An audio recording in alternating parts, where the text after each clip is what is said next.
Hi everyone, it's Saturday the 23rd of February. It's another misty morning here on the Thames. So atmospheric. The tide is on the way out and I'm on my way to meet Finds and we're going to see what we find. Low tide is about 20 past 11 and it's now almost 9 o'clock. But it's a nice low tide, so the tide is already out quite a bit. It's a good job that Simon is a mud lover. I'm letting him go first. I don't stand in his footprints. Alright, mud lovers. Oh! How's it looking? Yes, it's this side of the beam.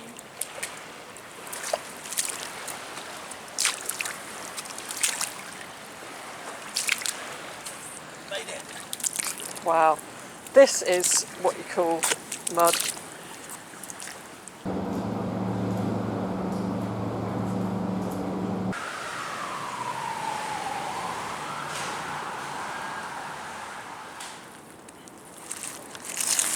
Down here is a nice chunky bottle stopper. Look at that.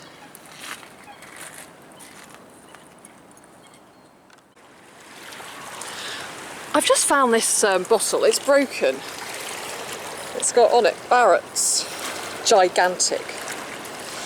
And I've heard a rumour that Finds can make a glass out of this by cutting the broken bit off. I'd very much like to see this, so I'm going to show it to him and see if he'll agree to do that for me.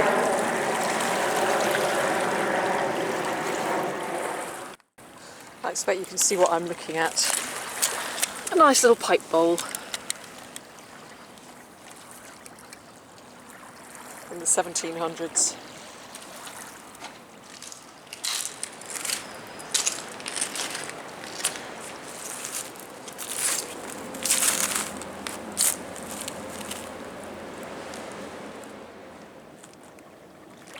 Now just down here I can see part of a coin, and on closer examination it's actually a French coin, and there is a story behind this which I will tell you in my roundup later. Very interesting story about these partial French coins that sometimes you find on the foreshore here.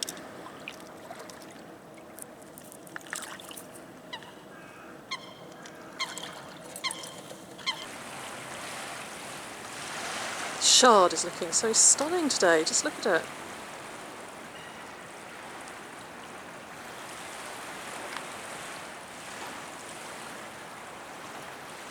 Oh, I just pulled out a big coin here. Looks alright, actually that's bigger than what I'm used to. Oh wow, that's a stunner. George III penny. Oh, I'm so happy with that. Here Nick, what do you reckon of that? Yeah. Looking for? You are so jammy. Look at that. Oh, that's absolutely stunning. Is that George the Yeah, George III. Third? 1803, I think, at the bottom there. See. Actually, do you know what? Is it George II? No, but it's got no bit on the date. Look, 18 nothing. That could be quite rare if that's what I suspect. So it might even be. I might be jumping the gun here, but it looks like it might be a misprint on the date. Yeah, actually it does. It looks like 180, doesn't it? Zoom in a little bit. 180. Oh, I'm happy with that. I can call it quits now. I thought they usually have the date underneath Britannia. Yeah, they did in newer currency, but because this is well over 200 years old, that is such a beautiful portrait. That's probably one of the best Georgian coins I've ever found. Yeah, it looks practically new, doesn't it? Yeah, happy days. Well done, you. Thank you. Well, you just pick a spot and have a look, and it's complete luck.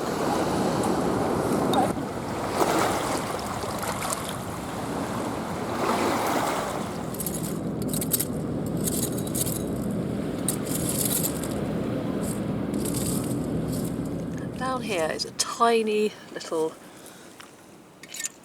fastener.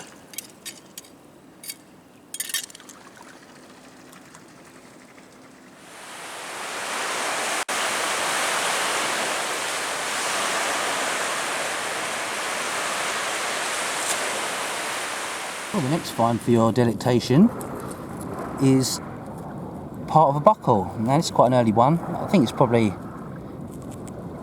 got to be 300-400-year-old buckle. Parts of this is the middle section that would have swiveled, so you're missing the big bit on the outside. You can see at the top there where it would have inlaid into a brass Georgian buckle, maybe a bit earlier. I'll show you the complete version so you get what I mean.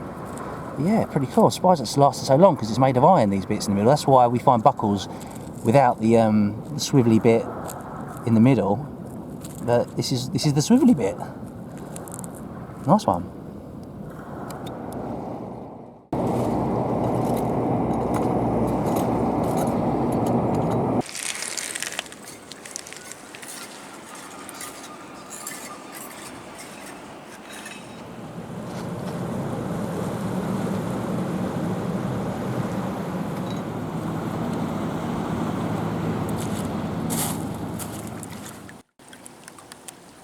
Now again here I found a broken bottle, and on it it's got the Star Mineral Water Company Limited, Whitstable. It would be beautiful if it was whole. It looks like it was a cod bottle and probably some kids broke it to get the marble out, but I'm going to see if Si Fines can do his magic on that and turn it into a handy jar for keeping pens in, or a glass or something. I'll show it to him in a minute.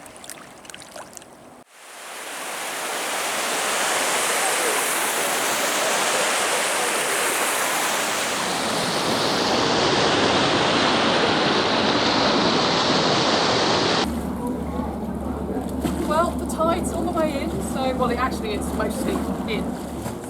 Just made it. Tide's coming in, so that's all for today.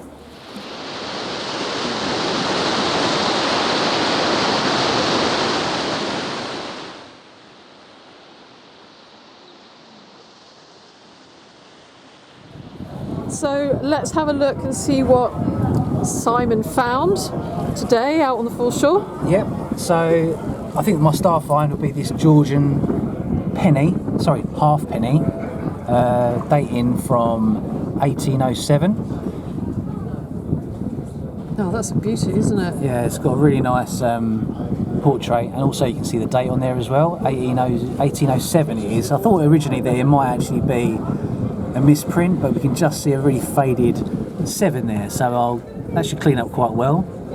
And the bust is pretty perfect on that. You've got Britannia on the other side, and like a ridge around the edge there as well. It's quite unusual. But yeah, it's a really good nick. So that's a nice find. Yeah, really happy with that. Great stuff. Bit of pottery. This is. It looks like it's the base of a belemine. It's got that kind of salt glazed feel to it, and beautiful. Yeah. Hand-thrown feel to it, similar to this one, which has also got a hand-thrown feel to it. Not really sure on the age of this one, but you can Stoneware, isn't it? you can actually see the fingerprint marks there, the lines that they're actual fingers. So really can get a feel for the person that made it. You can actually see their fingerprints in it, which is quite amazing. It still survived after all these years. Real connection to the past, isn't it, when you can see a fingerprint? Yeah, absolutely. And the other general bits, I showed the buckle here. That's the middle bit, the swiveller, which I call it.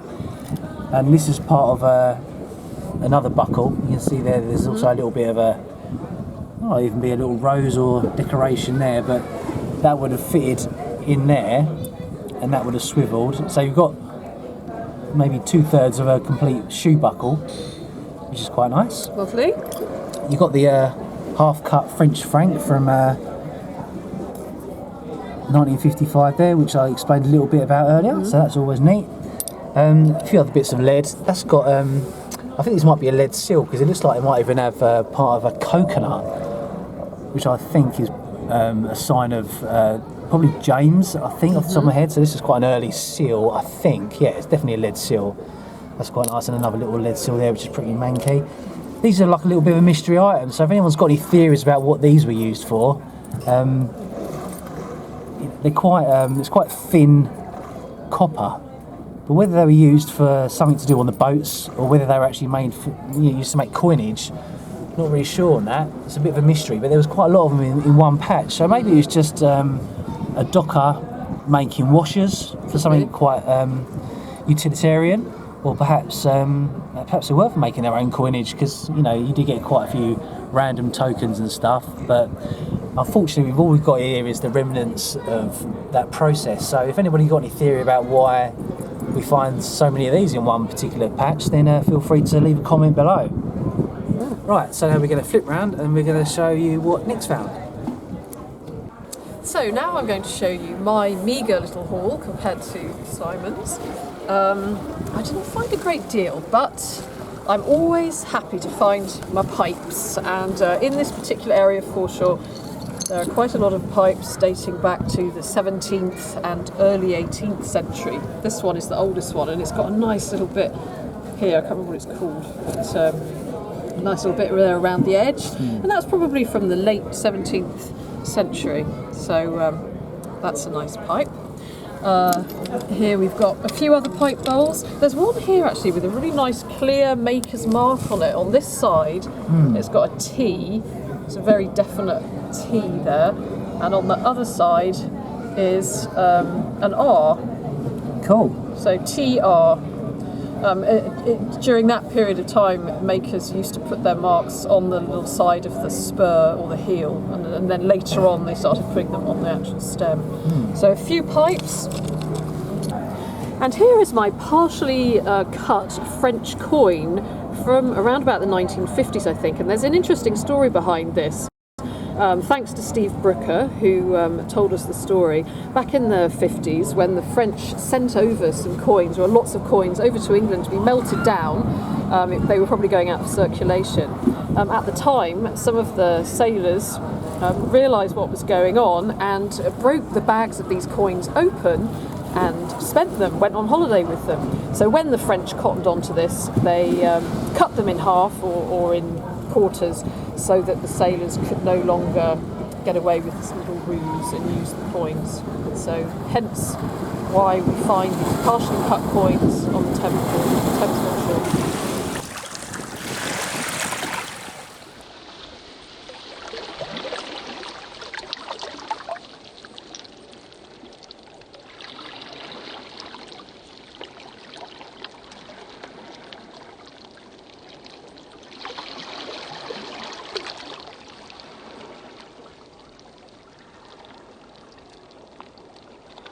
I've got some pearlware, which I am very, very fond of. I use that for making my fish, and we met somebody on the foreshore who gave me a present of this very big chunk of pearlware. Thank you very much. I think it was Glenn. Yeah, Glenn. So thanks for that, Glenn. Now what else have I got? I've got a nice little mother of pearl sort of buttony object. Yeah. Still got his bit in the middle as well. Yeah, it's quite interesting.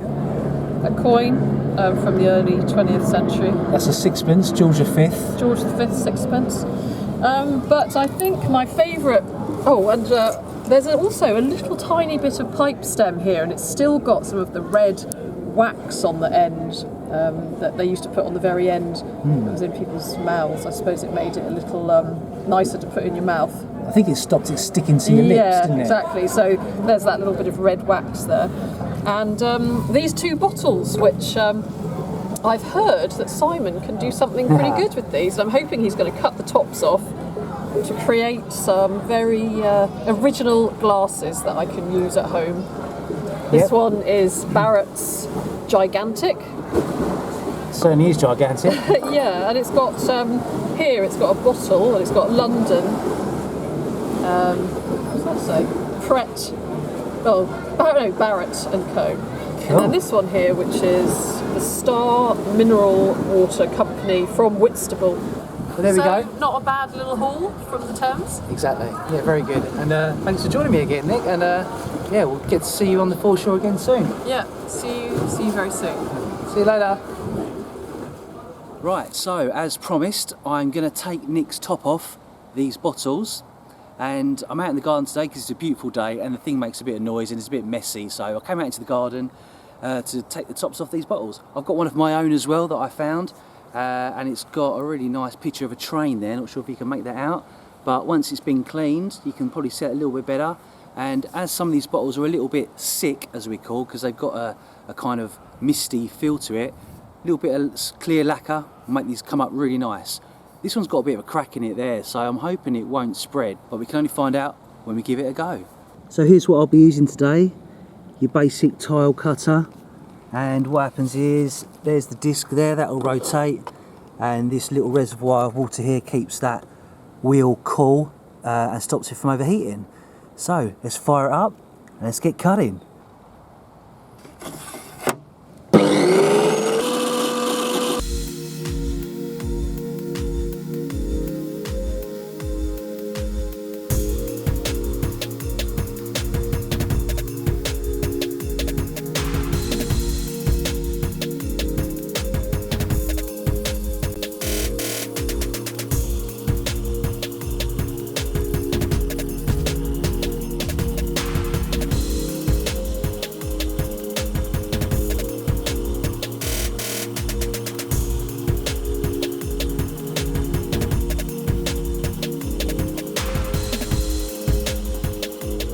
So that was good, all three survived, tops are off. So now I'm going to use the grinding stone just to finish them off a little bit, then put some varnish on, and I'll show you what they turn out like.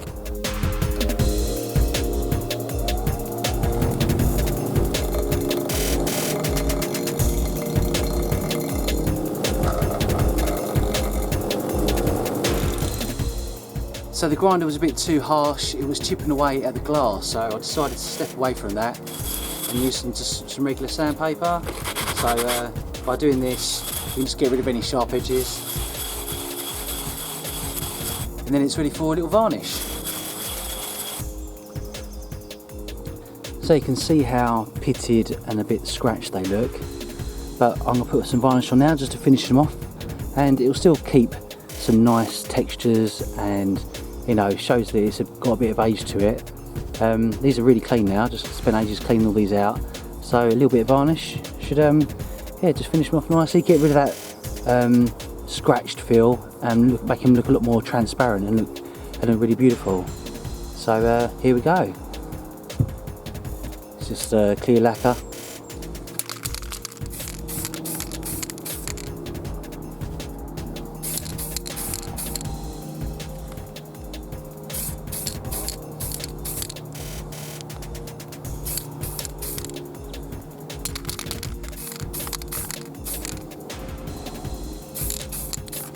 Do thin layers at a time, always come back to it. And it dries pretty much instantly as well, which is cool.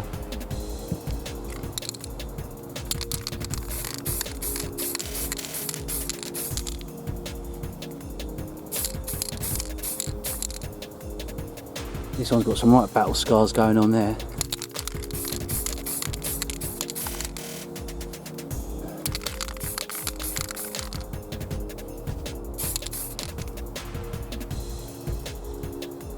Come up lovely.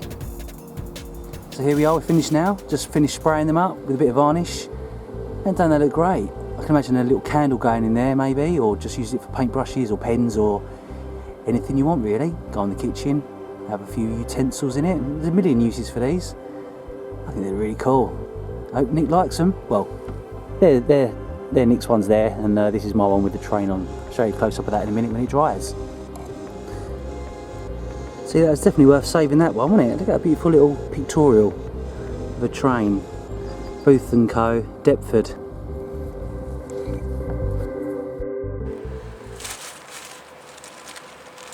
Now you may recall that Simon is going to cut up some bottles for me, and I'm very excited because here he is, and oh my gosh, there it is. Look at that.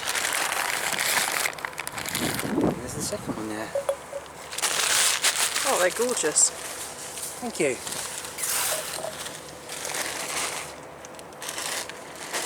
They are beautiful, I love those. Very, very clever.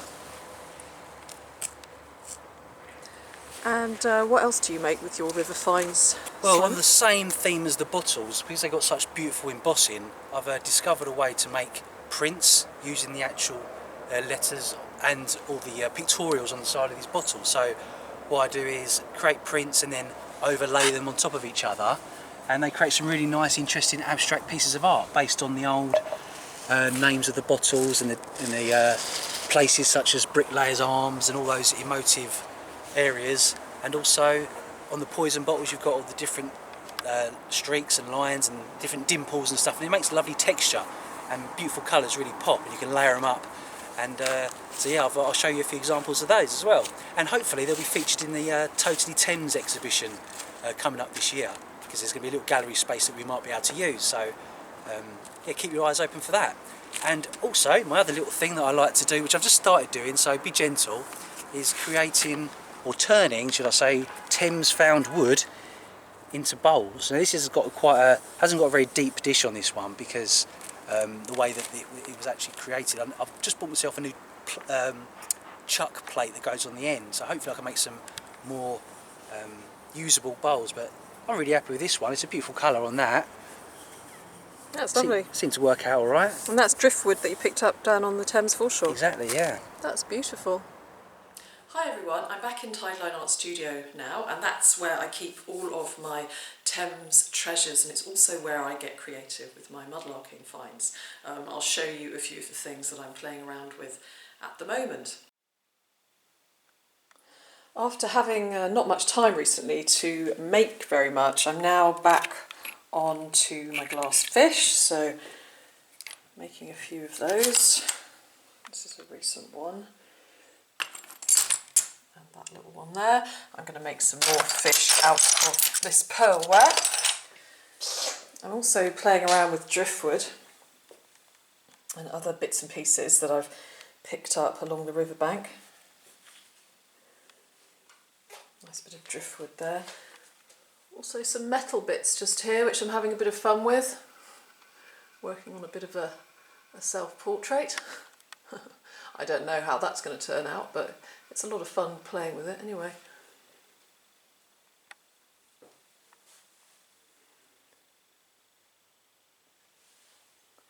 It's fun being in here because it's basically like being surrounded by all these things which I find so very inspiring. It's just some of the metal bits that I've collected.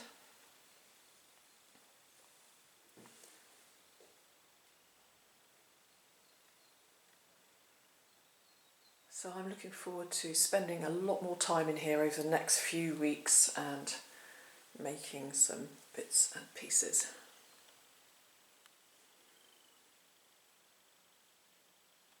But it's not only Simon and I that are inspired to get creative with our Thames finds and with our mudlarking finds. Recently I have seen and received some really beautiful artwork by some talented people who are also inspired by the river.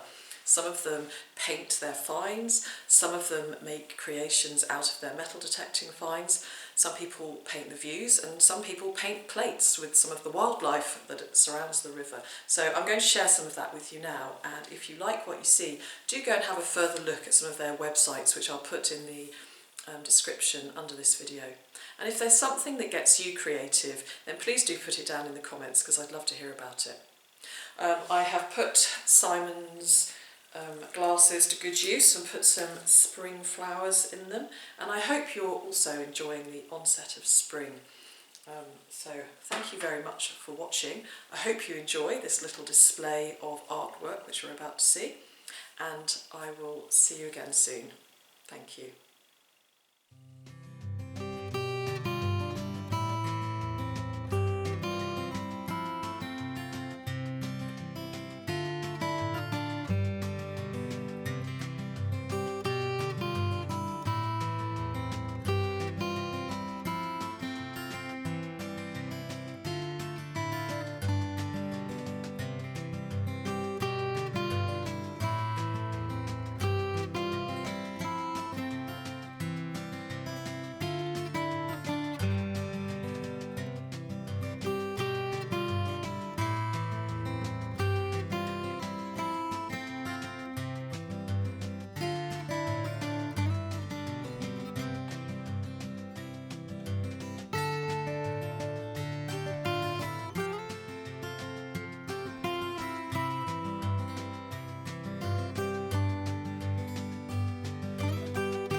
grove by the river, there's a willow tree where we used to meet up, my baby and me.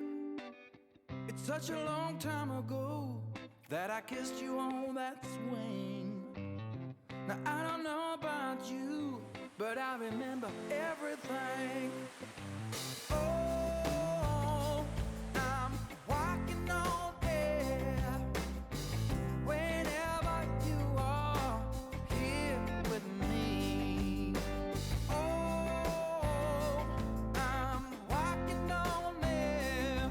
Been a long time coming, but finally, how the evening light and the long shadows fell. Golden hair across your face and the way that you smell.